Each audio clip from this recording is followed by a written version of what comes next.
நம்ம பலாக்கொட்டை குழம்பு செய்ய போகிறோம். அதுக்கு பலாக்கொட்டையில் உள்ள தோலெல்லாம் நல்லா சீவி எடுத்துட்டு கட் பண்ணி நான் வேக வைக்கிறேன். நீங்கள் முழுசாகவும் வேக வைக்கலாம். கட் பண்ண பலாக்கொட்டையை அடுப்பில் வச்சு வேக வச்சாச்சு. நம்ம பலாக்கொட்டை குழம்பு செய்ய போகிறோம். அதுக்கு நான் கத்திரிக்காய் முருங்கைக்காய் போட்டு செய்ய போகிறேன். பலாக்கொட்டை வேக வச்சது, குழம்பு மசாலா, பூண்டு, தக்காளி, புளி, கறிவேப்பிலை, பச்சை மிளகாய், வெங்காயம், தாளிக்கிறதுக்கு கடுகு, வெந்தயம், பெருங்காயம். இப்போ நம்ம குழம்பு எப்படி செய்யலான்னு பார்க்கலாம். இப்போ அடுப்பில் மண் சட்டி வச்சாச்சு. நான் மண் சட்டியில் தான் குழம்பு பண்ண போகிறேன். இப்போ சட்டி சூடாயிடுச்சு, எண்ணெய் ஊற்றிக்கலாம். எண்ணெய் சூடாயிடுச்சு, கடுகு உளுந்து பருப்பு போட்டுக்கலாம். வெந்தயம் போட்டுக்கலாம். இப்போ நல்லா பொரியட்டும். இப்போ பொரிஞ்சிருச்சு, கொஞ்சம் பெருங்காயம் போட்டுக்கலாம். இது கூட வெங்காயம் சேர்த்துக்கலாம். வெங்காயம் வதங்குறதுக்கு உப்பு சேர்த்துக்கலாம்.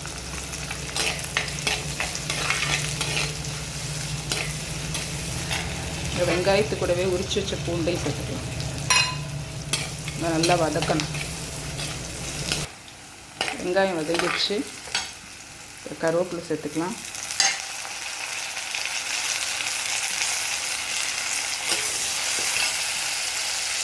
பச்சை மிளகாய்,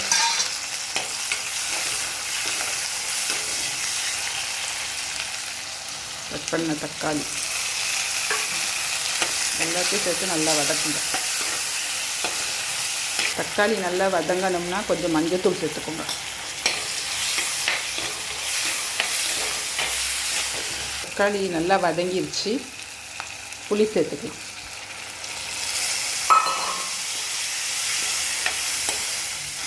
குழம்பு மசாலா சேர்த்துக்கலாம்.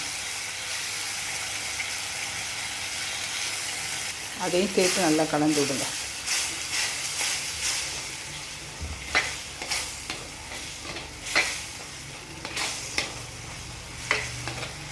ஒரு 2 நிமிஷம் அடுப்பில் இருக்கட்டும், இந்த மசாலா வாட போகட்டும். இப்போ தேவையான அளவு தண்ணி சேர்த்துக்கலாம்.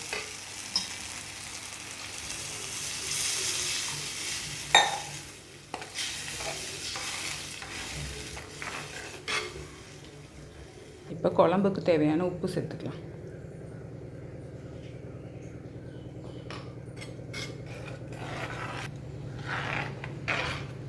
இப்போ ஒரு மூடி போட்டு மூடிடுவோம். கொதி வரட்டும். குழம்பு கொதிச்சு வரப்பலையும் நம்ம தேங்காய் அரைச்சிக்கலாம். தேங்காய் கூட கொஞ்சம் சீரகம் சேர்த்து நல்லா மைய அரைக்கணும். தேங்காய் கூட சீரகம் சேர்த்து நல்லா அரைக்கணும்.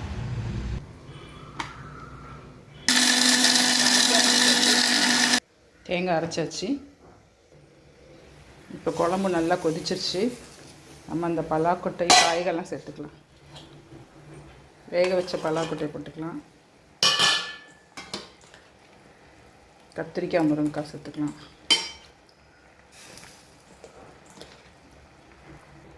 இது எல்லாத்தையும் சேர்த்தாச்சு. இது கொஞ்ச நேரம் வேகட்டும்.